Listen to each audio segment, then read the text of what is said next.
உங்கள் எல்லாருக்குமே ரொம்ப ரொம்ப தேங்க்ஸ். எதுக்கு இந்த தேங்க்ஸ்னால், எனக்கு டீ தூள் இப்போ ரொம்பவே நல்லாவே போயிட்டுருக்கு. இதுக்கெல்லாம் காரணம் நீங்கள் தான். எனக்கு இதே மாதிரி எப்போவுமே சப்போர்ட் பண்ணுங்கள். நாங்கள் எங்கே இப்போ கிளம்பிட்டுருக்கோன்னா, நாங்கள் ஒரு கல்யாணத்துக்காக கிளம்பிட்டுருக்கோம்.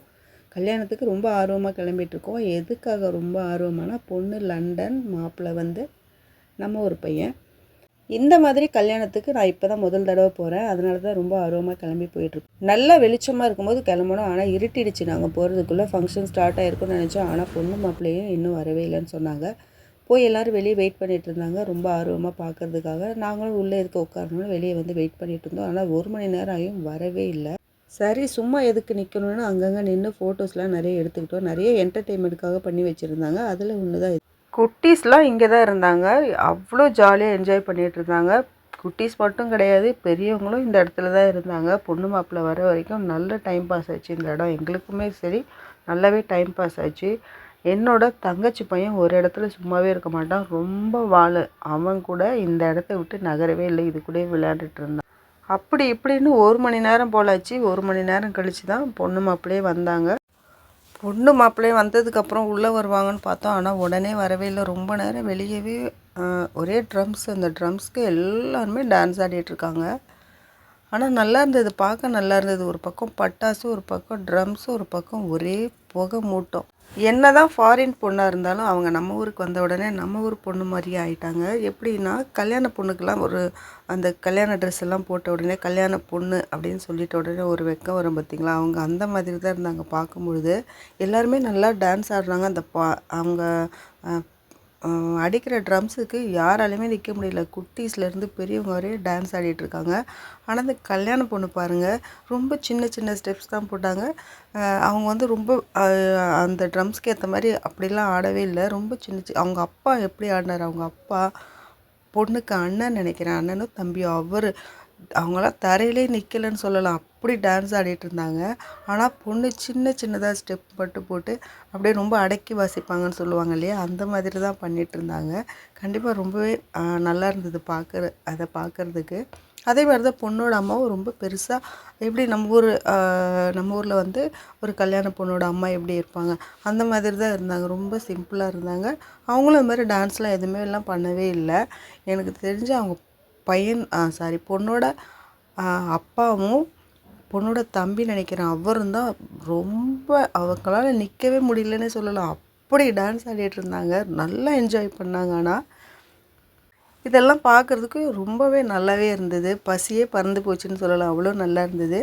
ஒரு வழியாக அவங்க இதெல்லாம் முடிச்சுட்டு உள்ளே வந்துட்டாங்க. சரி, ரிசப்ஷன் போனால் கண்டிப்பாக லேட் ஆகும், நல்ல கூட்டமாக இருக்கும், நம்மளால் லைன்லலாம் நிற்க முடியாது, பசி பயங்கரமாக இருக்கு இல்லையா, அதனால் முதல்ல போய் சாப்பிட்டுட்டு வந்துடலான்னு நாங்கள் சாப்பிட கிளம்பிட்டோம். இவங்க வீட்டில் இது கடைசி கல்யாணம், அதனால் நல்லா கிராண்டாக பண்ணியிருந்தாங்க. சாப்பிட்றதுக்கு இலையில வந்து பார்த்திங்கன்னா, இலையில கொஞ்சம் கூட இடமே இல்லை, அந்த அளவுக்கு ஃபுட்டு வந்து அவங்க வச்சுருந்தாங்க. நிறைய ரெசிபீஸ். எல்லா இடத்துலையும் வந்து பாருங்கள், நம்ம போகிறதுக்கு முன்னாடி சாப்பாடெல்லாம் பரிமாறி வச்சுருப்பாங்க. நிறைய வேஸ்ட் ஆகிடும். ஒரு குட்டீஸ்லாம் உட்காந்துருவாங்க, நிறைய சாப்பிட மாட்டாங்க, வீணாக போயிடும். ஆனால் நாங்கள் இந்த இடத்துக்கு போகும்போது தான் அப்போ தான் பரிமாறிட்டு இருந்தாங்க. அதனால் எங்களுக்கு தேவையானதை மட்டும் வைக்க சொல்லி சாப்பிட்டோம். நீங்களும் இதே மாதிரி ஃபாலோ பண்ணிக்கோங்க. ஃபுட்டு வந்து வேஸ்ட் பண்ண வேணாம். நமக்கு தேவையானது என்னமோ அதை மட்டும் நம்ம வச்சு சாப்பிடும்போது கண்டிப்பாக ஃபுட்டு வேஸ்ட் ஆகாது. என்னால் முடிஞ்ச அளவுக்கு நான் எல்லாத்தையும் சாப்பிட்டு காலி பண்ணிட்டேன். எனக்கு தேவையானதை தான் நான் வைக்க சொன்னேன். அவங்க நிறைய வச்சுட்டு இருந்தாங்க. எனக்கு அது பார்க்கும்போது அது பிடிக்கலன்னு தெரிஞ்சது, வைக்க வேண்டாம்னு சொல்லிட்டேன். ஒரு சில இடத்துல என்ன பண்ணுவாங்கன்னா, குழந்தை அடம் பண்ணி அழுகும். அப்போ என்ன பண்ணுவாங்க, அதுக்கு ஒரு இலை வச்சு பெரியவங்களுக்கு என்னெல்லாம் வைக்கிறாங்களோ அதெல்லாம் அந்த குட்டி இலையிலையும் இருக்கும். அப்புறம் அந்த குழந்தை சாப்பிடவே சாப்பிடாது. இது நாம் பண்ணுற தப்பு தான். நம்ம தான் அந்த குழந்தைக்கு சொல்லணும். நம்ம என்ன பண்ணுறோம், அது அழுகுது அடம் பண்ணுதுன்னு கொடுத்துருவோம். ஆனால் அந்த குழந்தை சாப்பிடவே சாப்பிடாது. ஏதோ 1 2 தான் சாப்பிடும். அந்த இலை அப்படியே குப்பைக்கு தான் போகும். நீங்கள் வந்து அந்த மாதிரிலாம் உங்கள் வீட்டில் குழந்தைங்க இருந்து இந்த மாதிரி அடம் பண்ணிச்சுன்னா கொஞ்சம் எடுத்து சொல்லி, குழந்தை என்ன சாப்பிடுமோ அதை மட்டும், அது ஒன்று சாப்பிட்ற இடத்துல நீங்கள் 2 3 கூட குழந்தைக்கு வாங்கி கொடுக்கலாம். அதை அந்த மாதிரி கொடுத்து பழக்கம் பண்ணுங்கள். சாப்பிட்டு முடிச்சுட்டு ரிசப்ஷனில் ரொம்ப நேரம் அரட்டை அடிச்சுட்டு இருந்தோம். அப்போ தான் எல்லா சொந்த பந்தம்லாம் ஒன்று சேருவோம் இல்லையா, அப்போ தான் நம்ம பார்க்காதவங்களாம் அன்றைக்கி தான் பார்ப்போம். நல்லா பேசி அரட்டைலாம் அடித்து முடிச்சுட்டு மேலே ரிசப்ஷனில் எல்லாமே ஃபங்க்ஷன் ஓரளவுக்கு அங்கே ஆடி ஆடி ஆடி அழுத்து போய் எல்லோரும் அப்புறம் சாப்பிட்றதுக்கு கீழே வந்துட்டாங்க. மேலே கூட்டம் நல்லாவே குறைஞ்சிருச்சு. அதுக்கப்புறம் தான் நாங்கள் மேலே போய் நாங்கள் நின்று ஒரு ஃபோட்டோ எடுத்துக்கிட்டோம். ஃபோட்டோ எடுத்து முடிச்சதுக்கப்புறம் நான் அவங்கள ஒரு ஃபோட்டோ எடுத்தேன். அப்போ வந்து நான் யூடியூப் சேனல் வச்சுருக்கேன்னு அவங்கக்கிட்ட சொன்னாங்க. சொல்லும்பொழுது என்ன சேனல் நேம்னு கேட்டாங்க. கேட்டுட்டு சேனலை சப்ஸ்கிரைப் பண்ணுங்கன்னு சொன்னாங்க. ஒரே பாட்டு சத்தமாக இருந்ததுனால அது என்னால் எடுக்க முடியல. பொண்ணோட அப்பா ரொம்ப இன்ட்ரெஸ்ட்டாக இருந்தார். எல்லாரு கூடயும் நின்று ஃபோட்டோ எடுக்க. அதை விட அவங்க அம்மா பாருங்கள், கூப்பிட்டு நின்று எல்லாரு கூடயும் நின்று ஃபோட்டோ எடுத்துக்கிட்டாங்க. இதெல்லாம் பார்க்க ரொம்ப நல்லா இருந்தது. என்னதான் ஃபாரினராக இருந்தாலும் நம்ம ஊருக்கு வந்த உடனே நம்ம ஊர் ஆளாகவே ஆகிடுறாங்க. ஆனால் நாம் பாருங்கள், ஃபாரின் கல்ச்சரை நாம் ஃபாலோ பண்ணுறோம். அவங்க நம்ம கல்ச்சரை ஃபாலோ பண்ணுறாங்க. அவங்களுக்கு ரொம்ப பிடிச்சிருக்கு. நம்ம கல்ச்சர் வந்து ரொம்ப பிடிச்சிருக்கு அவங்களுக்கு. ஒன்று ஒன்றும் அவங்க ரசித்து அவங்க பார்க்குறாங்க. அதெல்லாம் பார்க்கும்போது ரொம்பவே நல்லா இருந்தது. ஒரு வழியாக நல்லபடியாக நாங்கள் ரிசப்ஷன்லாம் அட்டன் பண்ணிவிட்டு நைட்டு ஒரு 11 மணி போல் வீடு வந்து சேர்ந்தோம்.